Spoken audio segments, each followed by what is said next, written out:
ভারতে ৭ দফার লোকসভা নির্বাচনে দ্বিতীয় দফায় আগামীকাল শুক্রবার ভোট দেবেন ভোটাররা।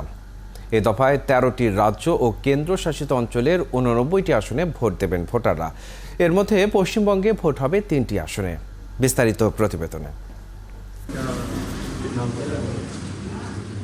১৯ এপ্রিল প্রথম দফার ভোটে ২১টি রাজ্য ও কেন্দ্রশাসিত অঞ্চলের ১০২টি আসনে ভোট নেওয়া হয়। ভোট পড়ে ৬৩%। বেশ কিছু জায়গায় সহিংসতা বিশৃঙ্খলার খবরে শেষ হয় এ দফার নির্বাচন। এর মধ্যে পশ্চিমবঙ্গের কোচবিহারে তৃণমূল কংগ্রেস ও বিজেপি কর্মীরা সংঘর্ষে জড়িয়ে পড়েন। এদিকে জাতিগত সহিংসতায় বিপর্যস্ত রাজ্য মণিপুরে নির্বাচনী সহিংসতায় ১১টি কেন্দ্রের ভোট বাতিল হয়। গত সোমবার সেসব কেন্দ্রে আবারও ভোট নেওয়া হয়। এবারের নির্বাচনে প্রধানমন্ত্রী নরেন্দ্র মোদী টানা তৃতীয়বার ক্ষমতায় আসার জন্য লড়ছেন। বিভিন্ন জনমত জরিপে এগিয়ে আছে তার দল ও জোট। আর বিজেপির নেতৃত্বাধীন এনডিএ জোটের বিপরীতে লড়াই করছে ইন্ডিয়া জোট। কংগ্রেস সহ ২ ডজনেরও বেশি বিরোধী দল এই জোটে রয়েছে। তবে প্রথম ধাপের ভোটের পর কিছুটা চিন্তায় ক্ষমতাসীন বিজেপি, কারণ গতবারের তুলনায় ভোটের হার কমে যাওয়া। ফলে বিজেপি নেতৃত্বাধীন জোট এবার যে ৪০০ আসন জয়ের স্বপ্ন দেখছে তা নিয়ে সংশয় দেখা দিয়েছে। দ্বিতীয় দফার ভোট অনুষ্ঠিত হবে আগামীকাল শুক্রবার। এ দফায় ১৩টি রাজ্য ও কেন্দ্রশাসিত অঞ্চলের ৮৯টি আসনে ভোট দেবেন ভোটাররা। এ দফায়ও পশ্চিমবঙ্গের ৩টি আসন, দার্জিলিং, দক্ষিণ দিনাজপুরের বালুরঘাট ও উত্তর দিনাজপুরের রায়গঞ্জে ভোট হবে। ২০১৯ সালের সর্বশেষ নির্বাচনে এই ৩ আসনেই জয়ী হয়েছিলেন বিজেপির প্রার্থীরা। প্রথমবার মতো দ্বিতীয় দফায়ও উত্তরপ্রদেশের ৮টি আসনে ভোট হবে। লোকসভা নির্বাচনে রাজনৈতিকভাবে সবচেয়ে গুরুত্বপূর্ণ রাজ্য এটি।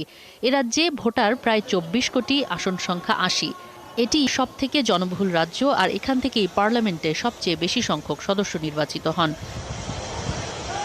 বিশ্লেষকরা বলে থাকেন, দিল্লি যাওয়ার পথটা উত্তরপ্রদেশ হয়েই যায়। এই রাজ্যে যে দল ভালো ফল করে সাধারণত ভারত শাসন করে থাকে তারাই। এই রাজ্য থেকে ভারতের ৮ জন প্রধানমন্ত্রী হয়েছেন। ৭ মে তৃতীয় দফা, ১৪ মে চতুর্থ, ২০ মে পঞ্চম, ২৫ মে ষষ্ঠ এবং ১ জুন সপ্তম বা শেষ দফার ভোট গ্রহণ হবে। ৪ জুন হবে ফল গণনা। নীলুফা জাহান, তিথি, ৭১। দর্শক, ভারতের লোকসভা নির্বাচনের আরও খবর জানবো এবং যেমনটা প্রতিবেদনে দেখছিলাম যে এ দফায় দার্জিলিং, দক্ষিণ দিনাজপুরের বালুরঘাট ও উত্তর দিনাজপুরের রায়গঞ্জে ভোট অনুষ্ঠিত হবে। বালুরঘাট থেকে আমাদের সঙ্গে এই মুহূর্তে যুক্ত হচ্ছেন সহকর্মী সত্যজিৎ চক্রবর্তী। সত্যজিৎ, দ্বিতীয় ধাপে আগামীকাল যে ৩টি আসনে ভোট হবে, সেই আসন ৩টিতে এর আগে নির্বাচনে বিজেপি জিতেছিল। এবার কি মনে হচ্ছে, বিজেপির ঘরেই থাকছে নাকি তৃণমূলের দখলে যেতে পারে? পাশাপাশি যে তীব্র গরম, সেই গরমে এবার ভোটার উপস্থিতি কতটুকু আশানুরূপ হবে বলে মনে করা হচ্ছে? দেখুন, আপনাকে বলে রাখি, যে ৩টি আসন ভোট হবে তার ভিতরে কিন্তু উত্তরবঙ্গে ৩টি আসন এবং অত্যন্ত গুরুত্বপূর্ণ হচ্ছে দার্জিলিং। কারণ আপনি যে কোশ্চেনটা করেছিলেন যে তীব্র গরম, দার্জিলিং কেন্দ্রে কিন্তু গরমের তেমন কোনো যে ভোটারদের উপস্থিতি সেক্ষেত্রে বিঘ্ন ঘটাবে সেরকম পরিস্থিতি নেই। এমনটা কিন্তু আলিপুর আবহাওয়া দপ্তর, এবং সকাল থেকে দেখা গেছে দার্জিলিং এর ছবিটা সেরকমই, কুয়াশা এবং শীতল সেখানকার পরিবেশ। এবং আমরা যদি দেখি উত্তর দিনাজপুর এবং দক্ষিণ দিনাজপুর, বালুরঘাট এবং রায়গঞ্জ, এই দুটো কেন্দ্রে ভোট হবে। আমি দাঁড়িয়ে আছি বালুরঘাট কেন্দ্রে এবং আমার পিছনে কিন্তু ডিসিআরসি সেন্টার বালুরঘাট কলেজে, এবং এখান থেকেই কিন্তু যারা বুথ কর্মী, ভোট কর্মী, তারা এখান থেকে ব্যালট এবং অন্যান্য সরঞ্জাম নিয়ে যাচ্ছেন। আগামীকাল সকাল ৭টা থেকে ভোট গ্রহণ শুরু হবে, চলবে বিকাল ৬টা পর্যন্ত। তো স্বাভাবিকভাবেই তীব্র গরম, কিন্তু এখানেও ৪০ ডিগ্রি ছুঁই এখানকার তাপমাত্রার পারদ। তো স্বাভাবিকভাবেই এখানকার সকাল থেকে এসে আমি কিন্তু ভোটারদের সাথে কথা বলছিলাম। তারা বলছিলেন যে এখানে কিন্তু লড়াইটা হবে তৃণমূলের সাথে বিজেপির, এবং অত্যন্ত তাৎপর্যপূর্ণভাবে এই কেন্দ্রের যিনি বিজেপি প্রার্থী এবং বিদায়ী সাংসদ, তিনি হচ্ছেন বিজেপির রাজ্য সভাপতি সুকান্ত মজুমদার।